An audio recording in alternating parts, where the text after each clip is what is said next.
25 handcrafted quilts line the walls of the UNB Art Center. Only one part of an exhibit called The Secret Codes, Contemporary African, Nova Scotian, Narrative and Picture Quilt, organized by the Black Artists Network of Nova Scotia. Members of the Vale Quilt Makers Association from New Glasgow, Nova Scotia, made the narrative quilts using their own designs in combination with the art and writings of Halifax curator David Woods. Each shows a brief snapshot of African Canadian heritage.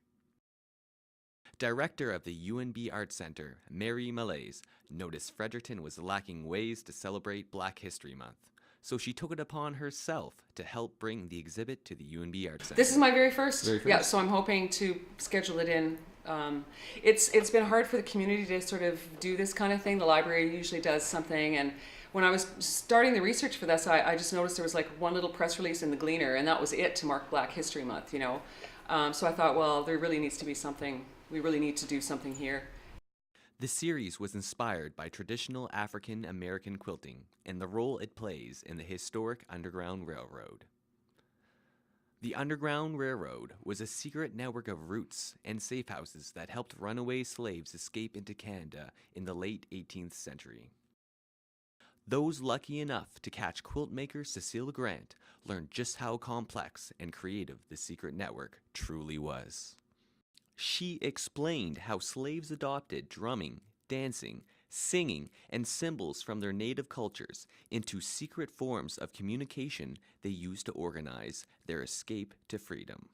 However, it was the coded symbols and messages sewn into their quilts that let them carry secret maps that could be hung in plain sight or worn on one's shoulders on a cold night on the run.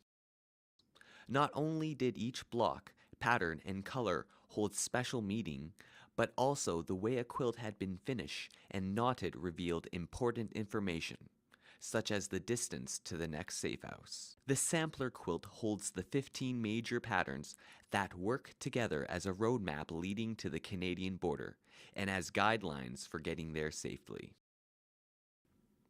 Longtime local Mary McCarthy was delighted by the exhibition, finding the quilts helped her recall fond memories of her family. Now that my mother has passed, I find I'm drawn to doing more quilts, so this was an exciting exhibit to come to.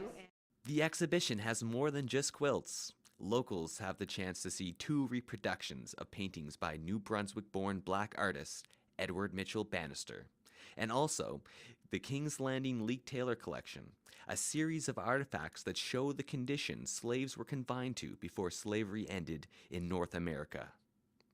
Reporting for St. Thomas Journalism, this is Robichaud.